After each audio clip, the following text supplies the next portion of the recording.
I'm Pablo Torre, and this episode of Pablo Torre Finds Out is brought to you by Remy Martin 1738 Accord Royale.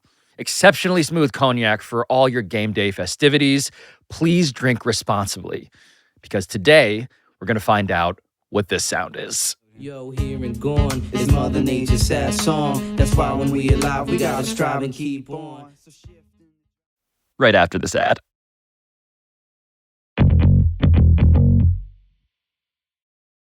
Do not open what's in front of you yet. Is it a very angry letter from Stephen A. Smith? And it's just him being like, how dare you not believe that I could be serious about running for president? I can say that it is not that, although I can't rule out the fact that he might say that to you at one point. All right, now I'm even more curious. The extent to which I've told you that we're doing a kind of different share and tell today in which it's just you. You just said, hey, come do the show. No other details. So, yeah, batter up. Yeah, and now you got this thing in front of you. With my name on it, yeah. Has your name on it. It's very expertly wrapped, as always. This is our NBA Finals coverage. All right. Welcome. But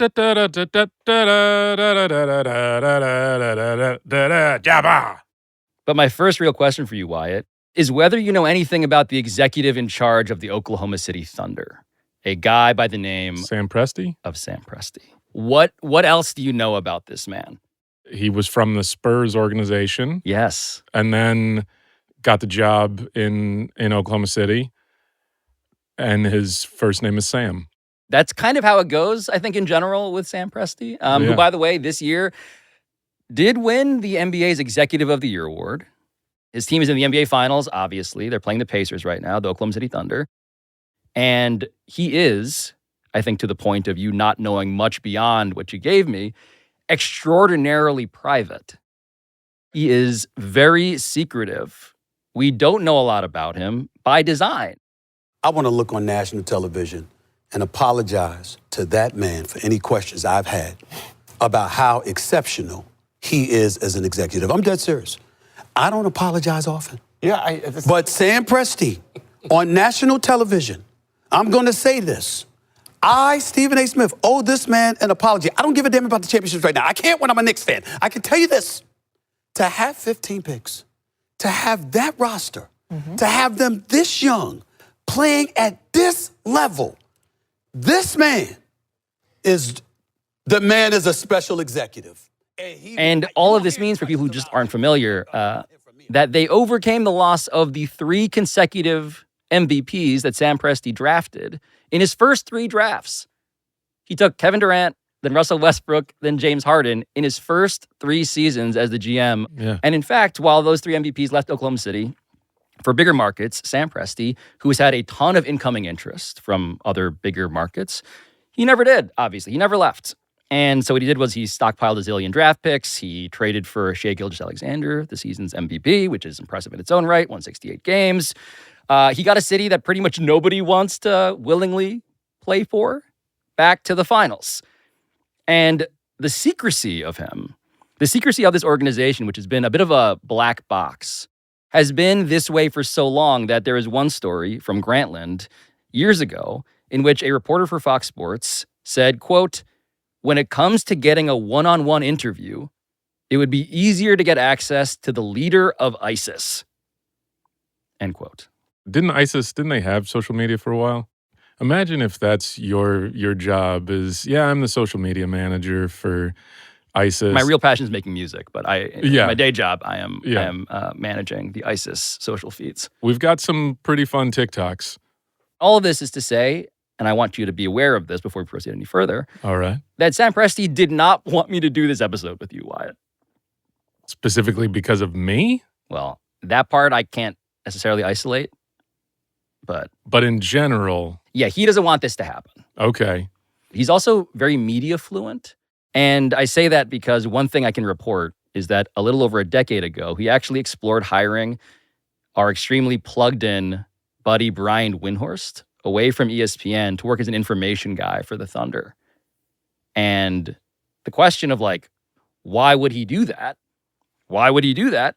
It's because we got to put up our Windhorse fingers. Yes, that's right. The reason that Sam Presti considered hiring Brian Windhorst to kick the tires on hiring him away from ESPN is that information to Sam Presti is currency. It is an edge, a competitive advantage, and you don't surrender that information. And so Sam Presti never speaks to the media on the record during the season. He actually, in a very careful way, does it precisely twice a year. He speaks once in the preseason and once after the finals are over, and he just talks basketball. Okay. That is his entire allotment of public exposure. And so what I started doing, in lieu of a sit down with Sam Presti, him being the third chair with us on this episode of Share and Tell. Right, yeah. We should have still just had a chair. Instead, what I started doing was I was just grinding Sam Presti press conference archival video, looking for the thing that he seems to be trying to hide. And what I found was something interesting. Okay.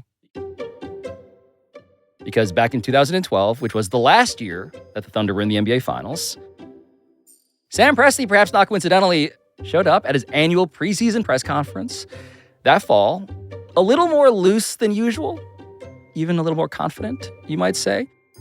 I like, which many people in here probably don't really care about, but I'll say it anyway because I'm interested in it. I like watching, I like music documentaries.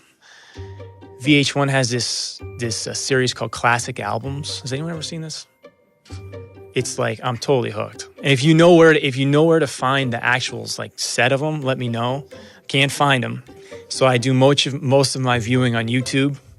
But they've got like all these. It basically takes you back through how the albums were made. So like Pink Floyd, The Wall, Jay-Z's Reasonable Doubt was really good. Steely Dan, Asia. And you go back like the producer and you hear what they were thinking and the artists themselves, what they were thinking when they were doing the actual recording. It's just fascinating. I think it's really, really good.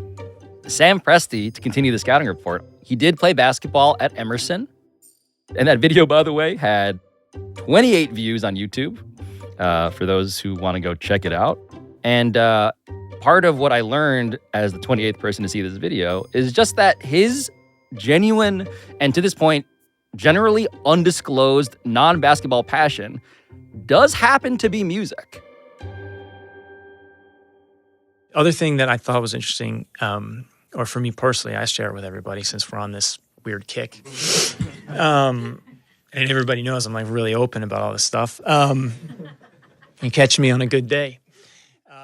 And at one point, Sam Presti is asked, actually, which music documentaries about which particular albums he might like to see. Pretty much anything by James Brown, I would be fascinated by, just to see just kind of how he guided the bands, because the bands were just so tight and so well put together. I'd be fascinated by that. Kinda Blue by Miles Davis, to see that history basically coming together. That would be awesome. So I'll stop there, but I can go on. When he said Miles Davis Kinda Blue, it's interesting that he said just that album and not maybe a more expansive Miles Davis. Well, now I think it's clear probably why I invited you here. Sure, yes. Because you, beyond being a person with an actual expansive record collection, you are a bit of a musicologist. You would do listening parties, basically, on your social channels for a during while. the pandemic. During the pandemic. Yeah. And so, I am not that guy. But what I did, in lieu of my musical knowledge, is continue to just fall down the rabbit hole on this. I went to the dark corners of YouTube and Twitter and Reddit, trying to just look into Sam Presti and his love of music. Yeah. Did you find a Discogs account for him? Well, multiple friends of his in the NBA told me that they knew nothing about this period. But in lieu of a Discogs account or anything like that, I found somebody who did know something about this topic. Hi, my name is Dara Mirzai. I'm an attorney. I've been an Oklahoma City fan since the day they moved to OKC. I was born and raised in Oklahoma. And what you should know, Wyatt, about Dara is that he's an Oklahoma native, Thunder super fan, and I found him while digging through Reddit. And Dara, like you, also loves music, not unlike Sam Presti, it seems. And in fact, like you, Dara does love digging through crates. So about 7 or 8 years ago, I was on vacation around the Boston area, and we were visiting some music shops or whatever was left of them. And we went into one, and they had this extensive discount bin of CDs, which is full of a bunch of CDs of bands no one's ever heard of. And so I was looking through them, and all of a sudden I stumbled across one, and I thought, oh, this is funny. This guy has the same name as the Thunder GM. I picked it up, and it was obviously a really old CD. And so I figured it was some local musician from 20 years ago. And so I just bought it. I mean, I bought CDs for worse reasons before. About a week or two later, I finally put the CD in just to hear what it was like. And I thought it was going to be like an acoustic album or whatever. And all of a sudden, 20 seconds in, the guy starts talking. I'm like, I've heard this voice. Like, this is definitely Sam Presti's voice. And so, Wyatt, what I'd like you to do now is please open the package in front of you and describe it for those not watching on YouTube, please. All right. Because what you are doing, what you have in your hands, is what Dara himself was holding almost a decade ago now, when he was looking very closely at this strange found object. It is a CD cover. It says Sam Presti. The title of the album is Milk Money. There's a picture of what appears to be a young Sam Presti in shorts of the time. This feels very much, I would say, mid-90s, where the shorts are going way past the knee, because Yes. that was a time in life where men felt they had to cover up their knees. So the black and white photo that's kind of like artistically shot, right? Like the foreground woman is out of focus. Yeah. The text is like this sans serif, like red. Yeah. You know, it's like a highbrow kind of aesthetic. There's someone else who could look at this and say, oh, this is the design style of like 7 like indie backpack hip hop albums of the time. Right. And of that time, it turns out, is Sam Presti. He was a drummer at Emerson College. And the voice that Dara heard when he was listening to this thing on loop and started Googling all of these search terms, it didn't exist anywhere else on the internet. Yeah. No one had posted this. There was no audio of this music anywhere else. And there still isn't, by the way. So a couple of years ago, I actually tried to put it on YouTube. I just thought it'd be fun. Wasn't trying to make any money off of it. And I put online just Sam Presti Milk Money, nothing like Thunder GM's hidden rap album. And I put online and got a couple of views. And then a couple of days later, I kind of just started getting some messages of just some people asking me to sort of take it down. So eventually I did. Who asked you to take it down? So I don't know who they were, but they were just complaining like, hey, should this really be out there? This was kind of something he did when he was young. And I sort of started talking to them, and I don't have any proof of it, but it felt like it was someone who kind of might have known Sam or was in their camp and just like, not really sure if we want that out there. And so, I was just like, okay, I don't want to mess with anyone. I'll just take it down. I don't want to cause any problems. You don't want to be at war with your favorite basketball team over this CD that you found in a crate? Yeah, and at the time, I was traveling back to Oklahoma City a lot. I didn't want to get banned from Thunder games or anything either. Yeah. Yeah, I will say that banned for posting Thunder GM's hidden rap album would be an incredible headline. That would, yeah. I'm looking on the back here, and this is all accurate here, the sort of back production credits. I believe so. Because it says this was put out on Relativity Records. Is that, Well, what does this mean to you? 3 6 Mafia was on Relativity? Common was on Relativity? It raises the question of like, why Sam Presti does not want this on the internet. Because presumably, like, the question is it actually so embarrassing that you would want this scrubbed? Right. Right? And so what I can tell you is that even though Sam Presti did not want me to do this episode with you, I have done now significantly more than merely acquire this copy of the album Milk Money that he released. An album, by the way, that his longtime PR person, Matt Tumbleson with the Thunder, has never heard before. Okay. I am told. what we're kind of doing in this episode, Wyatt, is making our own version of one of Sam Presti's favorite things. We're gonna make the Milk Money music documentary. Also, one other thing in the production, you said the chap we were talking to, his name was Dara? Yeah. So this is written and produced by Sam Presti under Relativity Records and Dara's Dream Publishing. It's Sam Presti's nightmare, but it seems like it's Dara's dream.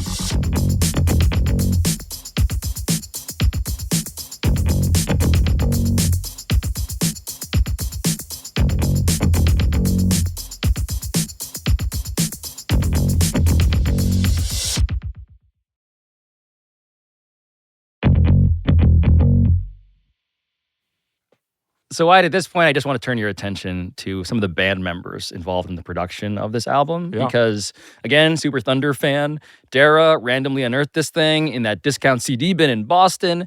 And it turns out that Milk Money was more than merely Sam Presti's musical debut.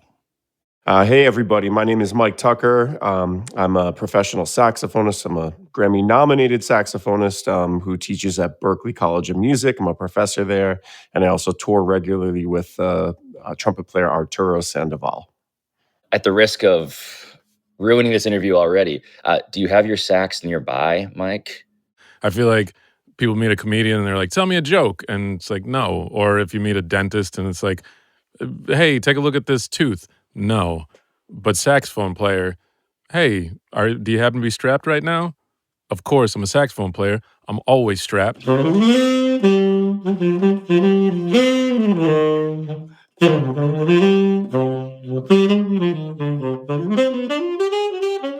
record here, Grammy-nominated saxophonist Mike Tucker Yeah. was ready on all sorts of fronts. I mean, when I asked him, do you remember meeting Sam Presti, who was, again, playing D3 basketball at Emerson at the time? Yeah. He did not hesitate. So the first time I met Sam was actually at a rehearsal for this recording when I was a junior in high school. But Sam, he definitely made a real impression on me. My friend Matt Morin, he was a pianist. He doesn't play anymore. But we both were playing together. And Matt went to Concord Carlisle High School, which Sam attended. Yeah, so my name's Matthew Morin, and I used to be a musician, a jazz musician, a jazz pianist, and then I became an ethnomusicologist and a professor, and now I'm a dean at a community college in California, Santa Ana College. So Sam and I went to the same high school. He was a year ahead of me. And he was definitely one of the cool kids. There was a band room and we were really dorky, right? Like we were like losers. And we hid in the band room. Like we would eat our lunch in there. And he totally would come and listen. And it wasn't fake. He really did. Like he was like, he looked up to us as these dorky kids, as like a really like popular basketball guy with a girlfriend and all this other stuff, that we looked up to. That was the best, that was the best. And I think it actually did a lot for our self-confidence that we probably never admitted to ourselves, that then he asked us to be on this album.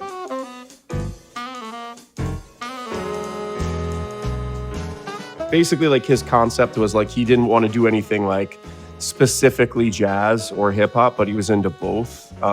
So like, when we recorded a couple jazz tunes, but then there were a couple like kind of like spoken word kind of rap things in there too. I actually just the other day when you guys contacted me for this interview, I hadn't listened to the album since we recorded it, basically.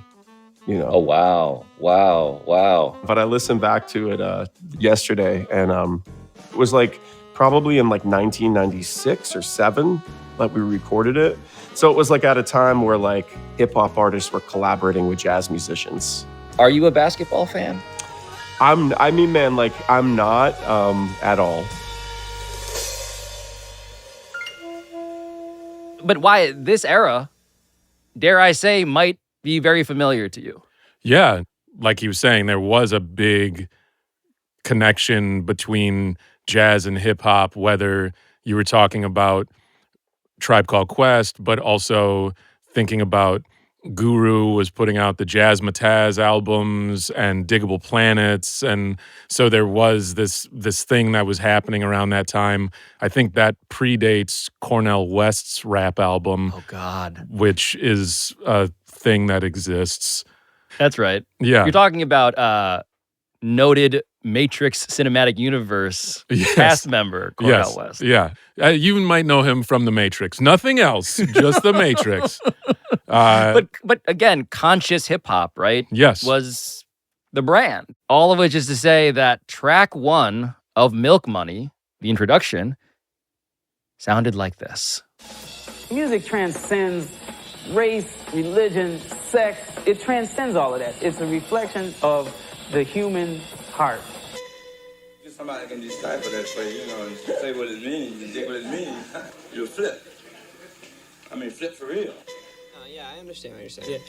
Yeah, that's what I tried to do is, because I had all the the music in my head that I wanted to do, but I had to track everybody down.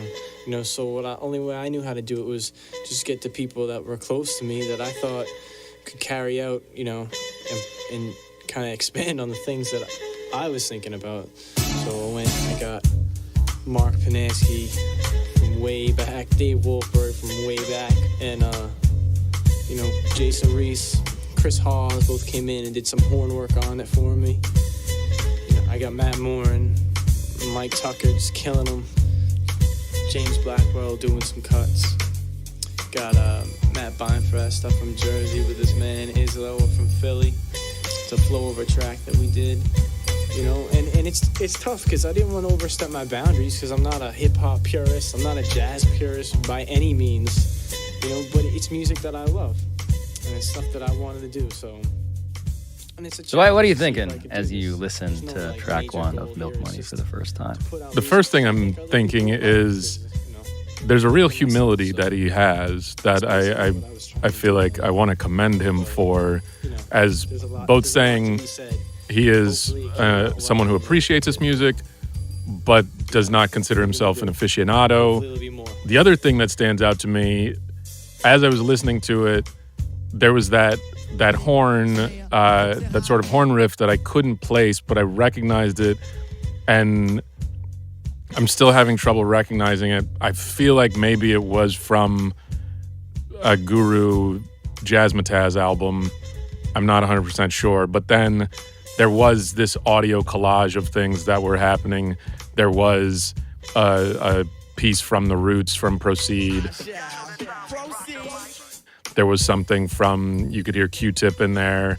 And so the thing that was teed up earlier where I was mentioning this moment in time and The Roots and Tribe and Diggable Planets and all this stuff, it is, it's, he and I were drinking Nailed it. We were drinking the same water. It. Yeah. Yes. Yeah. Yes. This is, I know you, Sam. He could not be more clearly a fan of A Tribe Called Quest. Yeah. Yeah. And that got Matt thinking.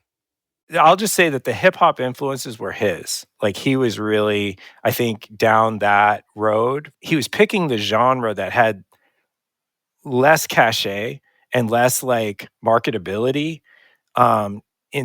because instead he wanted to lean into the harder thing. Because it really was his creation. It wasn't like Mike and I were calling the shots. Because if we were calling the shots, it would have been straight ahead jazz, every single track, and probably nothing but like up tempo.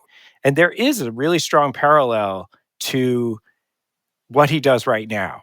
And so that whole thing about like Sam Presti on this quest to win a title in Oklahoma City, which has less cachet, less marketability. Again, no star players demand trades there or sign there as free agents. The TV ratings also, compared to the larger markets, obviously worse. If Sam Presti were in a larger market, if he were in New York, I don't know that he has the cachet to say, hey, I want to stockpile draft picks.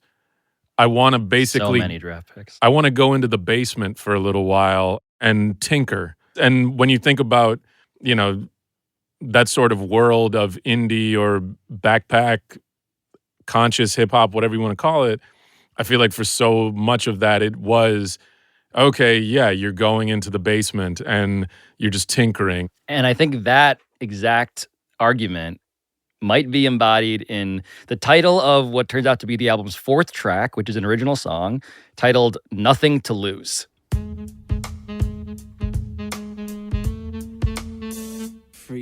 Yo, here and gone is Mother Nature's sad song. That's why when we alive, we gotta strive and keep on. So shift in the drive now. Put your mind in it.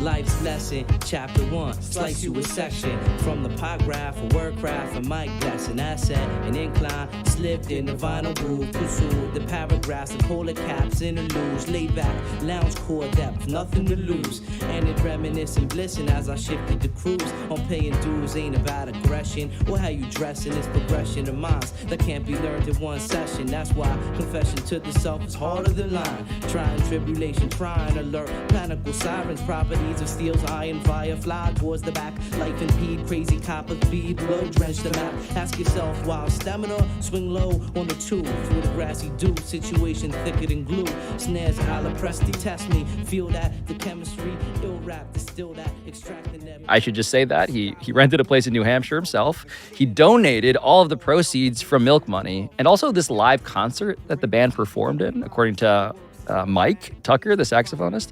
He donated all of the proceeds from this concert in front of like 300, 400 people in Boston to charity. Oh, wow. Yeah, and so the charity, all the proceeds went to the Extraordinary Needs Fund at Boston Children's Hospital.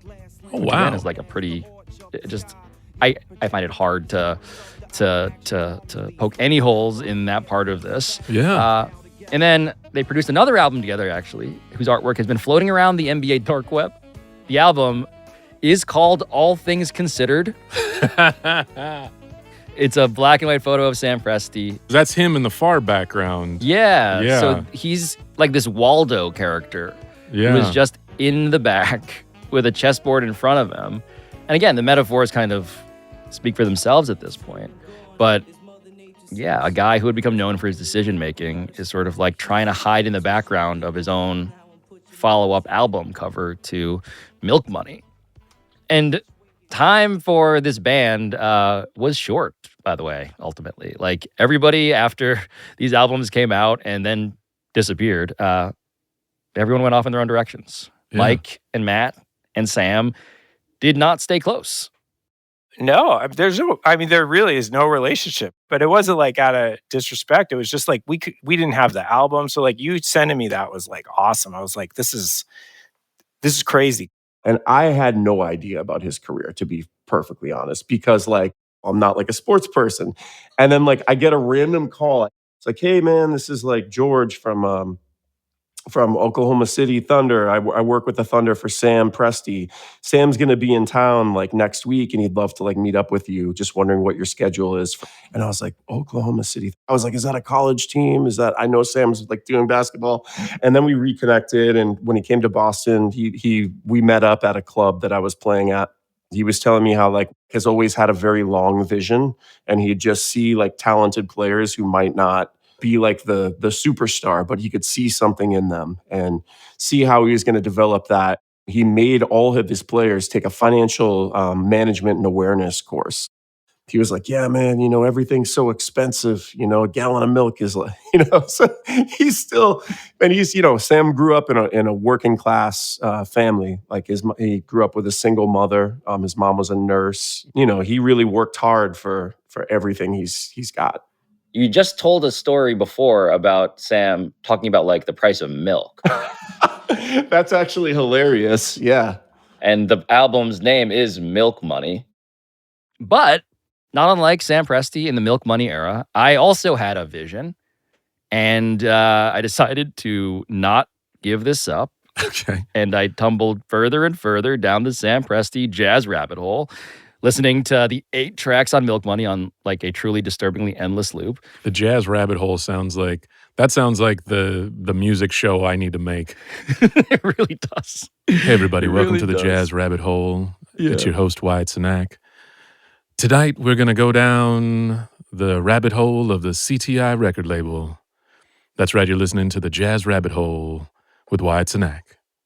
And on tonight's show, my guest Pablo Torre is going to text Thunder guard Alex Caruso at 1:15 a.m. the night before Game 2 of the NBA Finals to ask if he knew about his boss's jazz rap albums.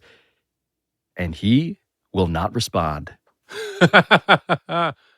I'm sorry to Alex Caruso, by the way. Like, again, it's just, I just couldn't. I was like, again, I'm a dog with a bone on this thing. Did you go to Alex Caruso because you thought that maybe somewhere in Alex Caruso is a 20-something white rapper? It's interesting you went to him and not again, Isaiah Hartenstein. Didn't want to, profile in any particular way. Sure. Just felt very important that I consult Alex Caruso specifically. Yeah. But I didn't give up. I continued to scour the internet to find anybody, musicians particularly, that Sam Presti might actually have stayed in touch with, because I wanted to know what happened to that guy. Yeah. Who got buried by his own design. And I spotted another name, a name that I do think, Wyatt, you would recognize as, again, a musicologist, an expert in this particular era. And this mystery guest did, in fact, respond to my request for comment by agreeing to an interview. And we're going to meet that person, Wyatt, after the break. On the Jazz Rabbit Hole with my special guest, Pablo Torre.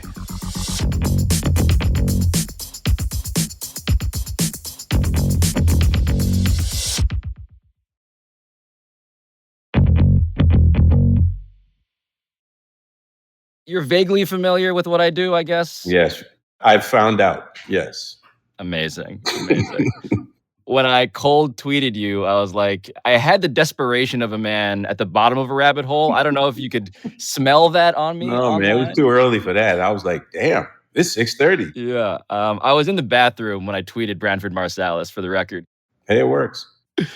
Could you introduce yourself? My name is Branford Marsalis. I play music. Oh, come on. That's it? Bruh, I'm a musician. That's it.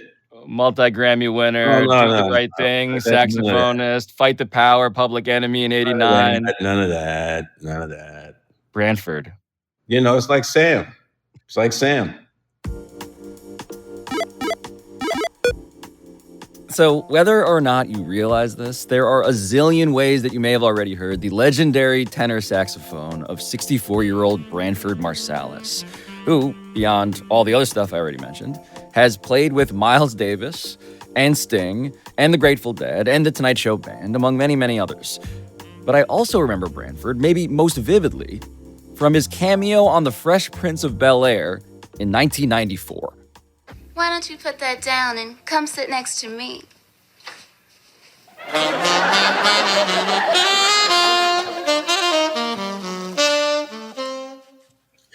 Oh my God, 30 years ago now. That's pretty cool. How's that? Everything cool? Right. It worked? Perfect, Branford. Good. I'm glad you like this. So look, I'm off like a dirty shirt. Hey, peace with two fingers, man. I can hide behind the couch and play. Yeah, sure. I can do that. But the reason Branford Marsalis is friends with Sam Presti, it turns out, goes a lot deeper than jazz and rap. I mean, first of all, it is entertainment at the end of the day. But there are people in this profession who genuinely love what they do.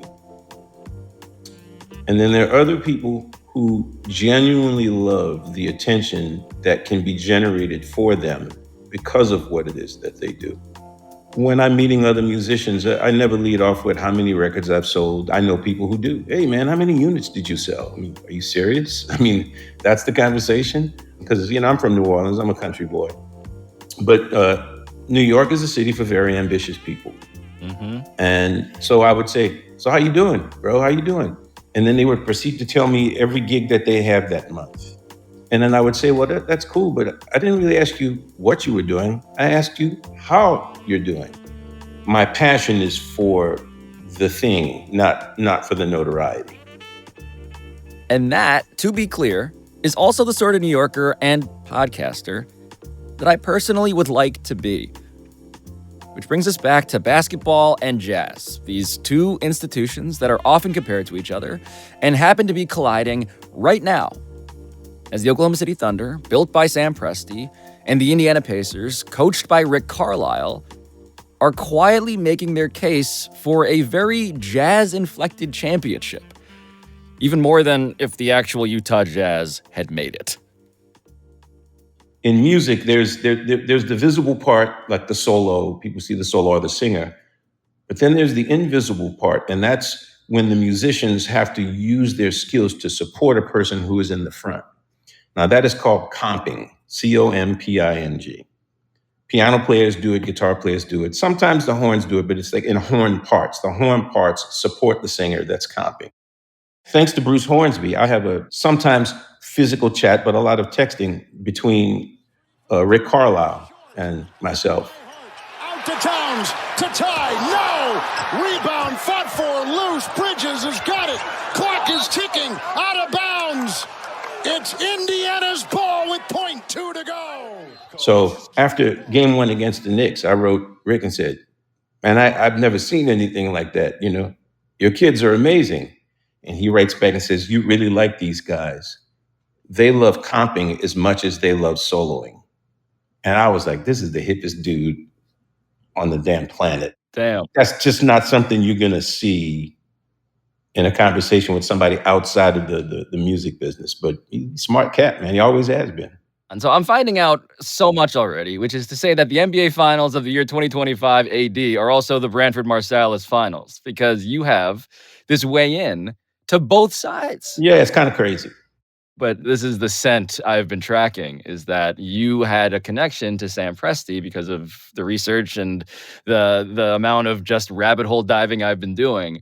I didn't realize that you also knew Rick Carlisle. Yeah, Sam's a jazz fan, and Rick is a music fan, but he's a music fan too, but he's a jazz fan. And we struck up conversations, and he's also talked to Winton about jazz and the relationship between team building. Like building a team is very similar to building a band. You have to identify the strengths and weaknesses of each player, and you have to set up a construct so that you challenge the musicians to eliminate their weaknesses, where the impulse will always be to double down on one's strengths.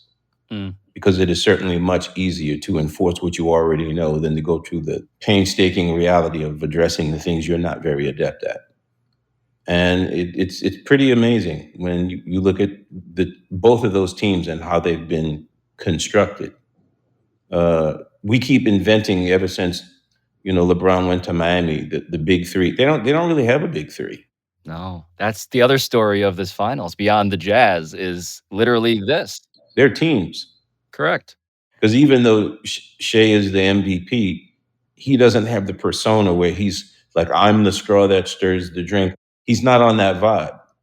The big three thing was the basic math. It was top heavy. Right. And what you're seeing in a way that I didn't consider actually till you articulated it was the way in which jazz as a metaphor is actually even more meaningful. Because jazz as a metaphor, historically, in my understanding, had always been basketball is free-flowing, improvisational, all of the sort of like flowery language. You're talking about something interesting, more interesting than that to me. You're talking about guys need to get a hold of their ego and sublimate themselves for the greater mission. Absolutely. And it's free flowing as long as everybody understands what the construct is and what the rules are. In jazz, you have a basic chord. It's the same chord you hear all the time, like G7. Every song has a G7. And then there are notes above that where you can extend the harmony. And piano players just doing that. And I'm like, why are you doing that? He goes, well, man, it's in the harmony. I said, but it's not in the song, bro. Harmonically, it's correct. Musically, that was some dumb shit you just played. And they tend to be pissed off when you say it because they only know how to play one way. By the way, now I get why you and Rick Carlisle get along. I get it. I know enough about Rick to know how you guys may be bonding. Man, he's smart as hell and he don't care. I love him. He's brilliant and he does not care. Those are the two scouting reports I often get on Coach Carlisle. Love it. What kind of a critic are you? I'm the worst. Ask my colleagues. They hate when I show up. But I've learned to keep my mouth closed. So they like me more now. But, they used to come and say, well, what do you think? And I tell them, and then they'd be like, man, you're an asshole. Get out of here. But if you ever went to a string quartet concert and watched, they are making constant communication with one another. It's like if you watch the NFL Combine and they say, this guy can run the 40 in 4.2 seconds. That's amazing. And his vertical leap is 4. Can he play football? And that's the music thing. It's like, man, can you play music? It's great that you can play the hell out of the saxophone. There's a lot of saxophone players who play saxophone better than me. I'm not trying to be humble. I know this to be true. But I play music better than them, so I win. It's part of why Sam Presti is fascinating, because Sam Presti, beyond his discretion and privacy, which is now very well known, I actually am curious as to your read of him as just a guy that you had never met before. Sam loves his job, first and foremost. He doesn't love what it brings him. He loves that job. And the thing I love about him is if you didn't know what he did, you wouldn't know what he does. He wouldn't introduce it. He'd never bring it up. That's my kind of dude right there. They were coming to New Orleans to beat up on my lowly Pelicans. The play-by-play announcer, Joe Myers, is a buddy of mine, also a big jazz fan. And we spent a lot of time talking about records. And we were going to meet for dinner, and Sam found out and said, hey, man, I'm coming to dinner with y'all. I'm like, wow. Don't you have more pressing matters to do, like what you're doing now? And and he was in New Orleans and he came through and it was great. And we had a meal and we talked about nothing about basketball. And there's nothing else to the story. What is your scouting report on Sam, the musician, as you've come to understand it? He's never come in and sit in with us, so there's no way to judge. I mean, I just know he's a big fan of the music. I didn't even know he played drums. Perfect example. He never brought it up. That's wild. Had no idea. Okay, so I'm going to do something, Branford, because what I've been doing at the bottom of this rabbit hole, maybe you now know where this is going. I don't know yet. Okay. So I've been scouring the earth and the internet. Oh, you found something. I just want to play you something. Yeah, man. And again, you, unvarnished nightmare critic for anyone who sees you in the audience. I'm going to play you something. All right. And I'd just like us to both listen and then we can discuss. So would you mind? No, I would not mind. Sam, I'm going to rip you, bro. I'm ripping you, man. Got to do it.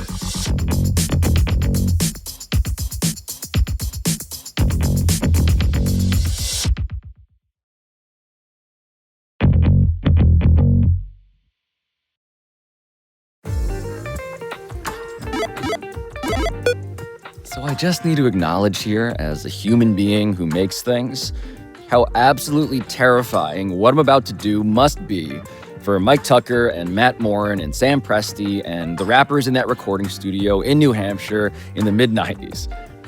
Because asking one of the greatest living musicians to critique the long-forgotten music that you had made before you were legally allowed to rent a car is kind of a nightmare, I must admit. Especially if you are an extraordinarily private NBA executive who never wanted anybody to hear this. And especially when Branford Marsalis' self-scouting report as a critic, once again, is this. I'm the worst. Ask my colleagues. They hate when I show up. But now, it is time for Branford Marsalis to find out. The album is called Milk Money. Mm-hmm. Sam Presti is the artist. And this is the introductory track. Excellent. Music transcends race, religion, sex. It transcends all of that. It's a reflection of the human heart. I mean, that was like some Buddy Rich. Man. He was just firing, going all over. So he can play. Somebody can decipher that for you, and say what it means, and dig what it means. You'll flip. I mean, flip for real. Yeah, I understand what you're saying. Yeah, that's what I tried to do is, because I had all the the music in my head that I wanted to do, but I had to track everybody down. So only way I knew how to do it was just get the people that were close to me that I thought could carry out, and kind of expand on the things that I was thinking about. So I got Mark Panansky from way back, Dave Wolfberg from way back. What's running through your mind? Sam understands what the job is and he keeps the beat, but there's a few guys that would play that groove and add extra things, really nerdy extra things, like playing parts on upbeats or playing against, because it calls attention to them in a certain way. And all the musicians go, woo, so, and every time I hear it, I'm like, why are they doing that shit? Just play the gig, bro. James Blackwell doing some cuts. Got Matt Branford up from Jersey with this man Isloa from Philly. It's a flow over track that we did, and it's tough because I didn't want to overstep my boundaries because I'm not a hip hop purist, I'm not a jazz purist. It's more R&B, but it has solos and it uses interesting chord structures, so it falls more in line with jazz than anything else. But the trumpet player has been checking out Miles because he has the muted trumpet and he's playing it the way Miles plays it. I just love the fact that Sam can keep a groove. That sounds like the 90s vibe. I demanded to mention that you played sax on Fight the Power. Oh yeah, that was Spike Lee's idea. And Spike called me. We were neighbors. And in Fort Greene? Yeah. I think the most important part of it for him is that we were friends and neighbors before he became famous. And he said, I want you to play on this song with Public Enemy. I'm like, you're kidding? Okay, great. It's gonna be great. It's gonna be great. It's called Fight the Power. But it was Spike's idea. Man, I got 2 more tracks to play for you, if that's sure. Cool. Our next track in music class with Branford Marsalis is titled 16 Baltimore Ave.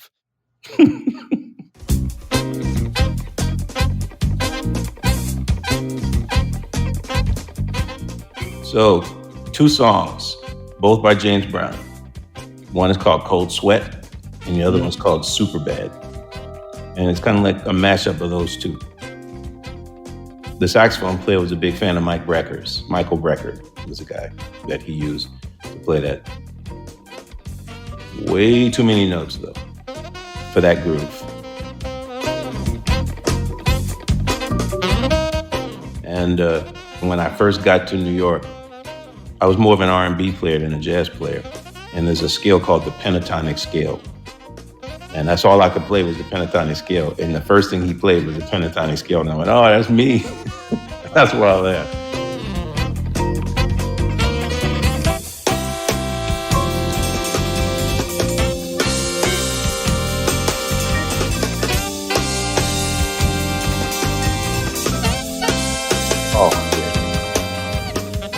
If you're at the front of the class and this band now looks to you and they say, Professor, what did we just do here? You say? I would play records for them.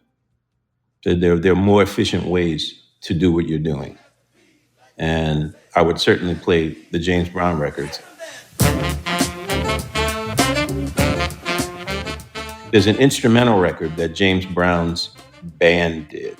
It was the JBs. That was the name of the record, the JBs. And they had a song called Pass the Peas on there. It was really great. And then there's another record that the trombonist Fred Wesley did called Fred Wesley and the Horny Horns.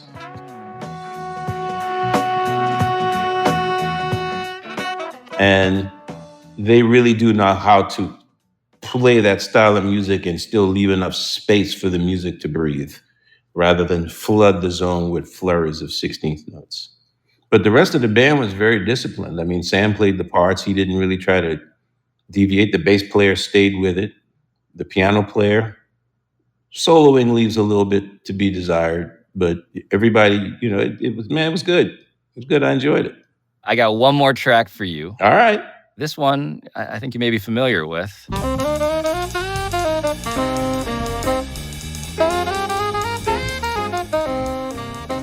So now I feel like a cruel scientist. Yeah, I want to know what you think. Let me know what you think. I mean, look, so here's what I know, right? That's Coltrane.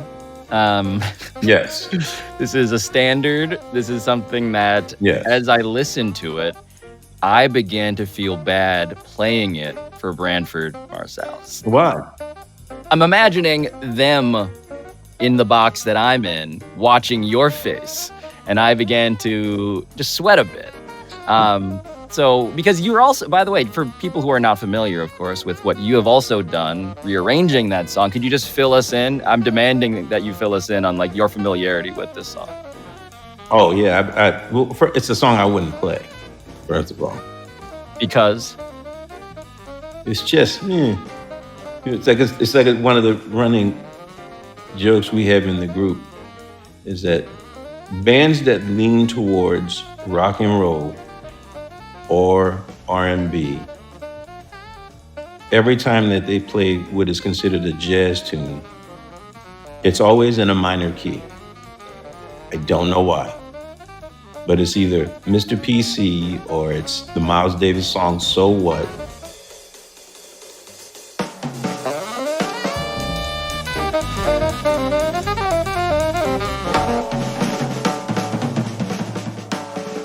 What about the drum solo in that one? Well, the thing that was most interesting about the drum solo is that's the thing we call trading fours. Because the song is a 12-bar form. I'm trying to simplify it.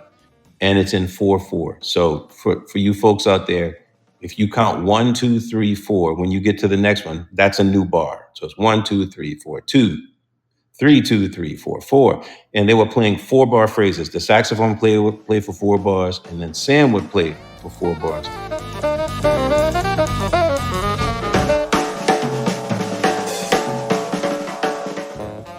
Now, a lot of times when drummers would play that, they always make this big cymbal crash on the first beat that the saxophone starts to play again.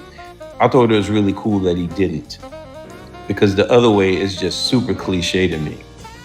And it was really cool that he didn't. He just went swing. He was like, oh, that's kind of cool. That was a great idea. I mean, Sam, go ahead, man.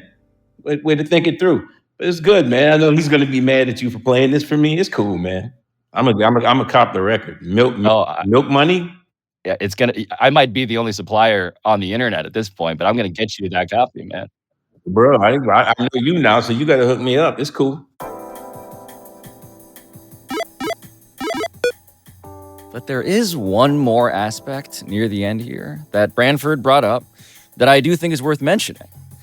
Because a story about an executive's secret former life as a drummer at a liberal arts college also relates to something that Branford and his late father, Ellis, the musician who most inspired Branford and his brother, Wynton, would talk about a lot. And it feels especially relevant today.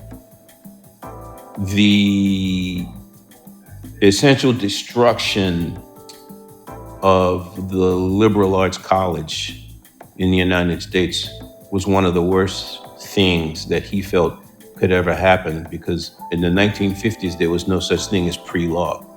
So a lot of these lawyers were taking theater and reading Shakespeare. Yes. And it brings a whole different side out of you. But now it's like, pre-law, law, pre-med, med. And then they say, oh, doctors don't really communicate like they used to. Well, they don't learn the stuff that they used to. They don't understand the value of poetry and the value of a liberal arts education. And liberal arts colleges are dwindling everywhere. The fact that Sam is an executive and he also had this music career where he was playing music, it's going to make him a better executive. Because everything you learn, you carry with you. All of which reminds me of something else that Dara, the Thunder super fan, the crate digger who found this physical used CD and enabled this entire episode, had found out. We always say, like, in Presti we trust, right? He makes a trade, he makes a draft pick. We just sort of blindly believe it, even if going into the draft we had no idea who this guy was. But on the same sense, like, we don't know who he is as a person.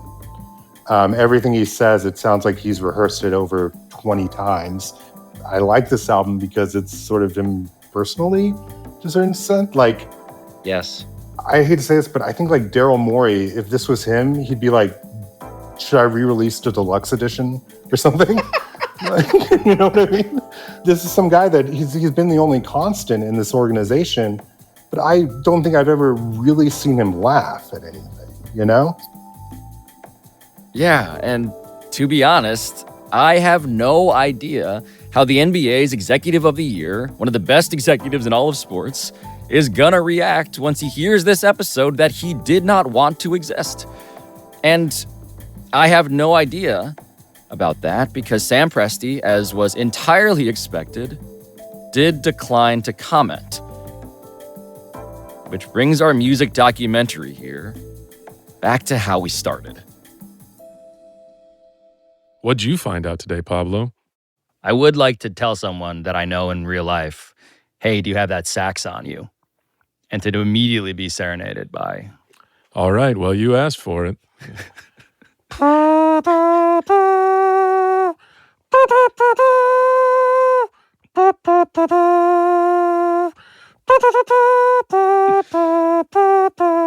is so much better than I thought it would be. We've turned the tables on Sam Presti now. We have scouted the young Sam Presti. Oh, yeah. Thank you. Thank you for doing that, Branford. I hope he's not mad at me. Well, hope he's not mad at you, but it was a pleasure to do it. It was a pleasure to listen to the music and talk about my man, so that's cool. Yeah. Another line in your bio is that you're now officially a Pablo Torre Finds Out correspondent. Now, see, that I'd brag about. See? Now, see, that's the thing. I'd name drop that shit. Everything else, nah, but I'd name drop that.